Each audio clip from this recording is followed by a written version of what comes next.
हरे कृष्ण दोस्तों, स्वागत है आप सबका हमारे चैनल संगम सागर गंगा में। एक बार एक महिला ने वृंदावन के पावन धरती पर लड्डू गोपाल के प्रति दृढ़ प्रेम का निश्चय किया और वह महिला इसी दृढ़ प्रेम के निश्चय के कारण वह महिला अचानक में ही लड्डू गोपाल को अपने चौखट के नजदीक अपने प्रेम के बल से खींच लाया। भक्तों, आइए जानते हैं इस वीडियो में कि कैसे उस महिला ने अपनी अटूट भक्ति और अटूट प्रेम से उसके आराध्य लड्डू गोपाल को एक अनोखे बंधन में बंध गया। वह महिला लड्डू गोपाल की बहुत ही अद्भुत भक्त थी।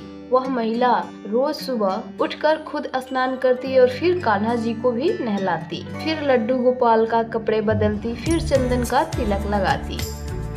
फिर उस महिला ने फल, मिश्री या जो भी उसके पास उस समय उपलब्ध था उन सब सारी चीजों का भोग प्रसाद लगाती।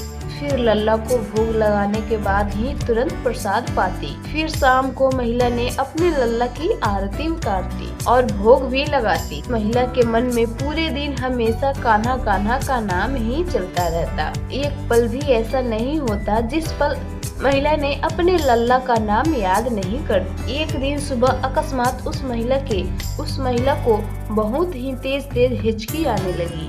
हिचकी रुक नहीं रही थी, जिसके कारण महिला बहुत ही परेशान हो गई थी। उसी वक्त उसकी बेटी ने उसे मिलने आई। बेटी के आते ही माँ की हिचकियाँ बंद हो गई। फिर बेटी ने पूछा, माँ आप कैसी हो?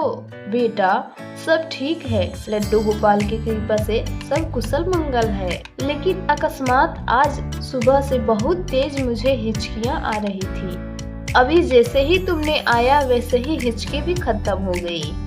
बेटी ने बोली, माँ तुम्हारी हिचकी मेरी वजह से आ रही थी। माँ मैं सुबह से तुम्हें बहुत ही याद कर रही थी, इसीलिए मैं जैसे ही आपके पास पहुँची आपकी हिचकियाँ बंद हो गई। माँ ने तुरंत कहा, क्या वाकई में ऐसा होता है? किसी के याद करने से हिचकियाँ आती हैं? बेटी बोली, हाँ माँ यह बिल्कुल सच है। जब कोई किसी को बहुत ही तमन्ना से, वजूद से, दिल से याद करता है तो उसे कभी कभी हिचकियाँ भी आने लगती है। माँ ने कहा, अरे बिटिया मैं तो हर पल हर क्षण अपने लल्ला की याद में खोई रहती हूँ, उन्हें याद करती रहती हूँ। मेरी इस नादानी की वजह से, मेरी इस गलती की वजह से मेरे लड्डू गोपाल को न जाने कितनी हिचकियाँ आ रही होंगी। माफ करना मेरे लल्ला, मेरी वजह से तुम्हें कितना कष्ट उठाना पड़ा। मेरा छोटा लल्ला हिचकियों से परेशान हो गया होगा। वह महिला भगवान से इस गलती के लिए बार बार उनके सामने हाथ जोड़ने लगी और माफी मांगने लगी। हे लड्डू गोपाल, हे भगवान, बिना जाने मुझसे इतनी बड़ी गलती हो गई। उसने मन में यह ठान लिया अब लड्डू गोपाल को कभी भी याद नहीं किया करेगी। अब लड्डू गोपाल को याद न करने की वजह से भगवान भी परेशान हो गए। कई दिन बीत गए पर वह लड्डू गोपाल को मन से याद नहीं कर रही थी। इसके बाद वह हमेशा दुखी और बीमार भी रहने लगी। एक दिन उसके सपने में बांके बिहारी जी आए और उन्होंने बोला, मैया तुमने मुझे याद करना छोड़ दिया, इसलिए मैं खुद तुमसे मिलने आ गया। तुम्हारा प्यार मुझे तुम्हारे पास खींच लाया है। मैया अब उठो भी और जैसी मेरी सेवा करती थी और जैसे ही मुझे हर पल याद किया करती थी वैसे ही मुझे याद किया करो। मैया अब मैं तुम्हारे बिना बिल्कुल भी नहीं रह सकता। जैसे ही भगवान लल्ला ने इतने बात बोले, महिला ने तुरंत अपने आंखें खोली और उस महिला ने देखती है कि बांके बिहारी जी साक्षात उसके सामने खड़े हुए हैं।